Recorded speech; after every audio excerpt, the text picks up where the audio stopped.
Hey, it is your buddy, Peace and Harmony with you here today. Much love is going out to all the beautiful empowered harmonizers, and we are zooming in and focusing in a little bit more in depth in terms of understanding the covert narcissist and the qualities of passivity and approach avoidance patterning. This was inspired from a great viewer question that basically was stating how she feels so powerless and timid around her spouse, who is a covert narcissist who does not give attention, communication, really that is required in a healthy, fulfilling relationship.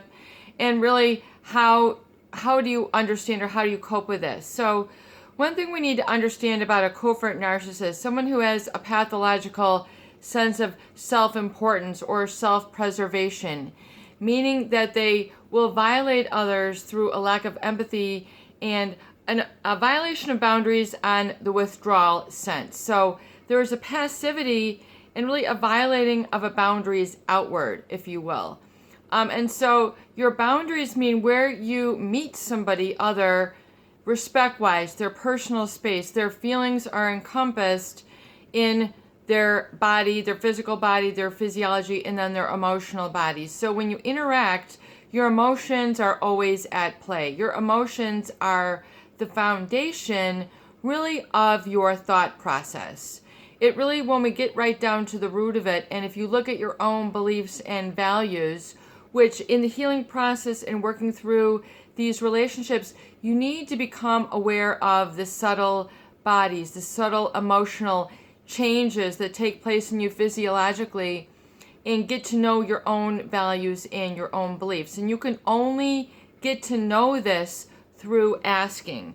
You must ask the right questions and tune into this energetically within yourself in order to basically live in congruence and incorporate really the real you in healing through your life right now. So it's to understand that the timidity, the feeling of not being able to communicate with a covert narcissist, is because of this violation of boundaries outward, withdrawing of their attention, their communication, and through that making you feel lost, depleted, something's not right with you, and then kind of swallowing your pride, swallowing your guilt, whatever it is that's causing you to feel this sense of neglect or inattention, then is causing sort of a breakdown of communication.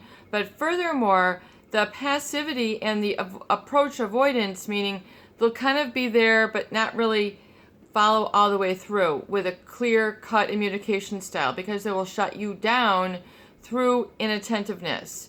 If you just straight out ignore somebody, if you just override them emotionally through a sense of, this is what's important, and they don't give you a chance to express your needs, then your needs don't ever get listened to. They don't ever get heard. So if no one really in your communication, if they don't ever hear where you're coming from, this feeling gets stored in the emotional body. I feel unheard. And feeling unheard, when you really get down to it, the root value is I feel unloved. I feel unimportant. I feel ... and unworthy. I can't trust myself. Invalid. And so this feeling of self-esteem then dissipates, and hence the timidity.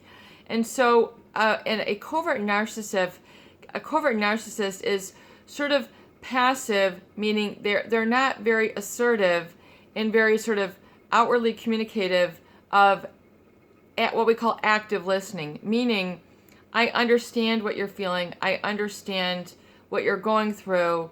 It sounds to me like, and then validating through active listening your feelings and emotions. And so they're really not comfortable with this, because to do so would be to level the playing field, as I say. And to level the playing field basically means we're on equal ground here. We're on equal hallowed ground. Your needs, your viewpoints are as important as mine. See, but if you do that, then you take the covert narcissist off of their pedestal. You take them off of the alpha position. You're changing their frame of reference in their mind, which is threatening. So they're going to avoid that sort of empathetic, they don't have the ability, namely, but to preserve that and to keep that sense of hierarchy intact because of this insecurity, they're going to avoid the approach avoid. So there's a feeling that they've got maybe a little toe in, but really the whole foot is out. There's an approach avoidance situation and a passivity there, which some people might call passive aggressive, meaning they're not really going to assert their own needs or their own feelings. The covert narcissist is very good at keeping their feelings bottled up, their true opinions bottled up, their true values bottled up. So a lot of people feel like, I really don't know this person, yet they're my husband. I don't really know this person, yet they're my boss. I don't really know this person, yet they're my father.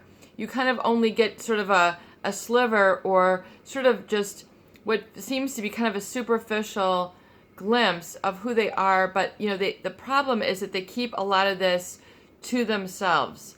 And they don't really communicate a lot because of their sense of pathological self-importance. And this kind of puts them up where others are, up in the tower, and everyone else is sort of down and pedestrian. And so if you feel that a timidity or that it's very difficult to confront things, you can't clear the air, there is an emotional blockage there, it is because these feelings of being unheard have been stored in the body. And then you replay these again and again and again. Not only do you replay them, but people tend to relive them. Anything with emotional value or significance carves out through a lot of the neurochemicals. It creates a very sharp and vivid memory in the brain. And so especially something of significance where perhaps your life was at stake, your future was at stake, how you were perceived is at stake, how you were accepted in love was at stake. This takes on high emotional intensity, high emotional value, and then is stored in the memory quite readily. So your mind is going to pull it up and then actually relive it as if it's actually happening. It's important to know that that's how the human mind works. It is going to, another viewer had asked, why do I have these sort of memories? It's because, and you might call these, triggering memories, triggering feelings. They are stored in your body as if it's like, on a computer, as if it's like your username and password. It just pops up, it pre-populates. Next thing you know, you're into the website. Next thing you know, you're into reliving that experience again, and then you'll recall it. And this can go positive as well as negative, but the brain tends to hold on to and relive these negative feelings and associations more readily than the positive, because the pain is greater than the pleasure. So the pain is going to propel you, and then you've got that emotion, which is the energy in motion, which is trying to get you to resolve the fear. The body does not want to repeat the fear state. It wants to get out of the fear state. It doesn't want to live there. It wants to resolve it. So hence the feeling of being trauma bonded to a covert narcissist and not getting anywhere, because you are perpetuating the same cycle again and again, and the covert narcissist also is enabling that to stay in place. And so the approach avoidance basically means, when you don't have confidence enough, you don't have the truth, you don't have the experience, the repetition and experience to handle something, you will have a large degree of uncertainty. So a covert narcissist will use this sort of as their way of navigating relationships. They want the certainty that they're going to be protected above. That's just how they are. You can take it or leave it, but if you're not getting your communication needs met from this individual because of this pattern that is prominent and very ingrained, like a lot of viewers say, it's the same person. They could almost write a textbook. There's such a textbook template version of them that you could see it coming. You can understand this is the cause that's created the effect of the feeling of sort of being lost and not having a sense of your own interests or your wants and not being able to tap into these, because if you are not if you're so used to these not being heard, then they will not take a life on in your life. In other words, they will get pushed down, they will get repressed. And then the memory that you tend to relive will then tend to create the same problems in not only the same relationship, but future relationships. You'll be feeling the same criticism. I'm too loud, I'm too quiet, I'm wrong, I'm never right, da da da da da. Whatever it is, the original message that you heard or feel, more so that you feel, because your feelings undergird and are the foundation of your thoughts. And so your thoughts will tend to follow your feelings. So if you feel this passivity, this approach avoidance in your relationship, and that you're having to always override this passivity and always kind of beg, plead, then eventually get upset that things aren't handled or things aren't communicated, we haven't done this yet, and you're feeling like you're stammering and, not being heard, it's because of this lack of empathy. The covert narcissist does not feel at all wrong for having this. They feel a sense of entitlement, which means this is my right. Yet you have to understand that unless you want this sort of negative control in your life, then you need to change it. And then that rests with you. So when we talk about the escapism in the previous video, or feeling like you've become a people pleaser in order to adapt to the relationship, it's to understand that you've had to do that in order to cope, in order to get some sort of traction in the relationship. And this feeling of I'm not going, or I'm not expanding my life in the way that I want to, your life then becomes either very mundane, very sort of mediocre, and you're not having the spark or the heat or the passion in your life that you want to share with this person. So namely, it's to understand if you've got the covert narcissist who is very passive in sort of approach avoidance, where things don't really, connect, there is not the fulfillment of the promises made and then the fulfillment of such, that means it's a wake-up call and acceptance to be brutally honest and say, okay, then it's going to have to come generated within me. This feeling that I'm seeking of love, acceptance, fulfillment, being found, knowing my voice, and then being able to live it and speak it without, being either neglected, turned away from, or insulted or criticized, means that you have to embrace this wholeheartedly yourself and only tune into that inner desire, and really to get really sort of fired up or get that inner spark, going, that lights the eternal flame within, and it should be eternal, which means it doesn't go out if the north wind blows. It doesn't go out if the chair, is not available. It does not go out if the money's not available. It doesn't go out if the people aren't available. It is always with you. That internal inspiration, like Einstein says, it's 1% inspiration, 99% perspiration. That 1% is so crucial for you to check in with. And checking in, meaning taking stock of really what is important to you and what you value. And so oftentimes this, because of the passivity, the approach avoidance, in people not really listening, or the significant other not listening, or it's all about the wrong values and you've had to take on the wrong values. You're eating ketchup when you want mustard. You're eating sauerkraut when you want a pickle. You're eating the wrong stuff. In other words, you're just trying to placate this person and you're really not living life. The taste of life is not how you want it.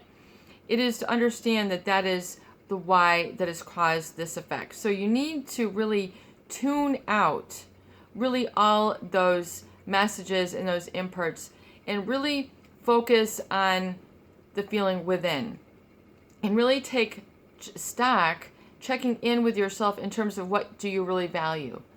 Do you value a rowdy crowd, or do you value the quiet? Do you value staying up early or staying up late, or do you value getting up early? Do you value reading, or do you value video games? Do you value health, or do you value unhealth?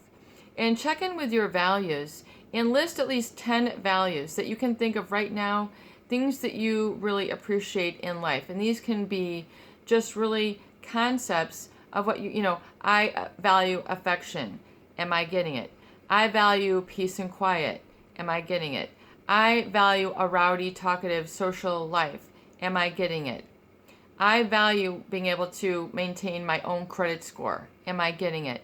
I value eating a healthy diet. Am I doing that? So see, that's what we call in alignment. Congruent. Is your life an inner match with your inner values? Because if not, then there is the disconnect. You're going to feel this approach avoidance. The passivity of the covert narcissist is not going to aid you in really accomplishing and realizing and living your values. So when it really boils right down to it, it is your values and your beliefs which really are like the rock and foundation within. If you're not on that rock, if you're not having that inner spark, that eternal flame, that little pilot light within you going, and it's been sort of shut down by this person, extinguished, then that's a good sign that there's something going to play and in the dynamic of the relationship, and you're not getting the oxygen in the flame that you need to keep it going. You need to look within, look elsewhere, and say, this is only taking oxygen away, and it's actually causing me, to internal combust, be happy, or extinguish my light, rather than enhance it, rather than fuel it. And it's important to realize that and not be threatened by this realization. See what is what. Be brutally honest to call it what it is. Oftentimes, because you have not listened to this inner voice for so long, and because it has not been listened to within you, because of this passivity in this gulf, then you oftentimes are not used to listening to and validating your own inner voice and saying, whoa, I have to change this. I can do this. So this quality in the covert narcissist can have a negative or a deleterious effect, meaning that if your viewpoint is not listened to, it's going to have ramifications within. It's going to throw you off course. You're going to feel like you are living in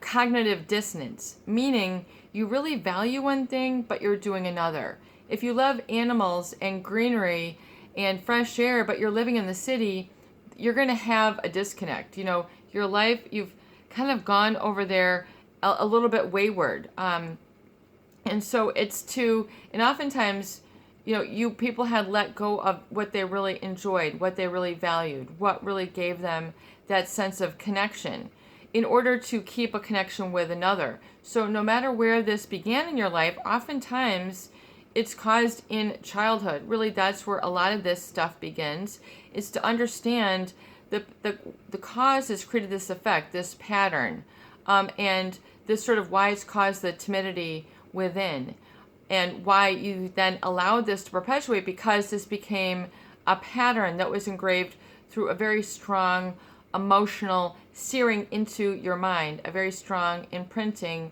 into your mind. So it's important to pull away, pull back, and isolate and determine your values. And oftentimes you need to write these down in order to listen to them. So the paper is going to be the best listener for you. You can be the most active listener for you. I value this. I don't value that. I value feeling this way. And then see then how your life is then matching up and then delivering this. If not, you can have a great aha moment and say, this is what I value. I'm now going to feed this to myself. I'm now going to make sure that this is fueled up in my life, and my life is being enhanced and expanding in this manner, and I'm not in a downer situation where I'm just sort of passive and approach avoidance in my own life, because like attracts like, and you become then a force to their counterforce. So if they're in the passive aggressive or approach avoid, then naturally through enough time your energy is going to become in sync also, even though inherently within you you have a different personality type. You have an empathetic personality type. You have I love everybody personality type. You have a giving personality type, and then you're giving with someone to, maybe who cannot give to you in return. So there is no, law of reciprocity going. There has to be the reciprocity.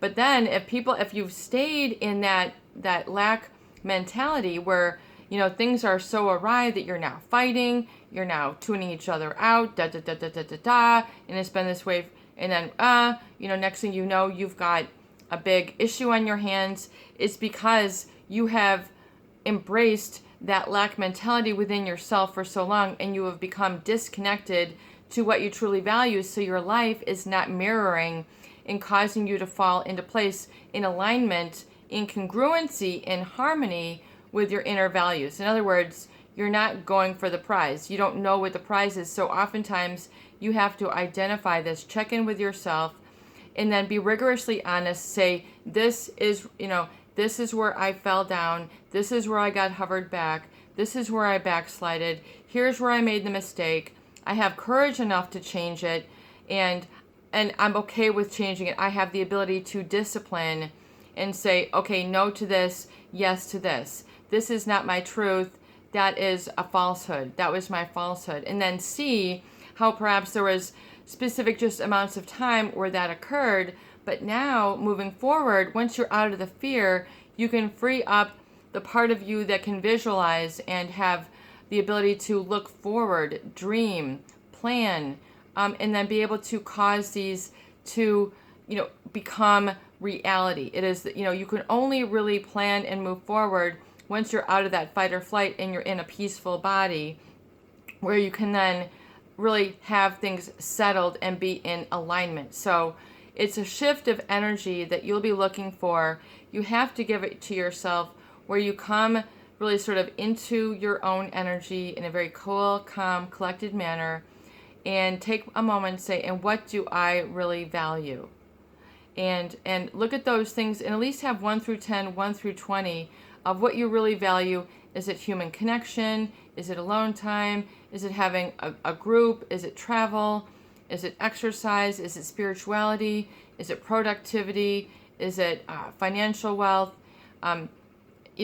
Is it helping others? Find out what really makes you tick.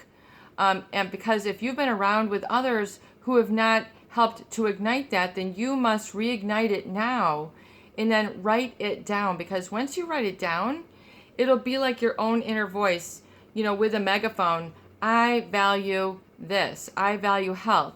I value prosperity. I value communication. I value music. All these things and then you'll kind of, and then what I don't value. You can also do the flip side, and then you can have a clear cut, but you need to write this down. This is part of your recovery journal. So this is a great new section for you to add and then refer to and come back to, and give yourself the time to reflect and read it again and have it there written down, because once you write it down for yourself, it's like your own encyclopedia. It's your own lesson book. You come back and see, this is what I value. I value creativity. I value education. I value knowledge. I value wisdom. And then you can see, am I getting this? So you can see, and then you give yourself, your brain, your natural physiology, your subconscious mind, you'll empower it. So your subconscious mind wants to deliver what it is you truly value. The universe knows what you truly value and will deliver it, but you have to be energetically more clear so you can kind of catch the signs, begin to have these solutions, the new ideas that come that elevate you and move you forward, and then you are living the POD, positive early direction thinking, and then you feel that your life is, you're on fire, you're flying, because you're incongruent with your true values, and you have no shame, nothing is holding you back, and then you feel this energy, this kick, this inspiration, and then you're like, yes, this is what I'm doing. You're going for it, and you have a new sense of confidence. It's not a false confidence. It is something genuine. It is something real. It's your buddy, Peace and Harmony, with you here today, hoping that these videos do help. Please share and please subscribe for more great tools, videos, discussion, and support. Love you. Peace out.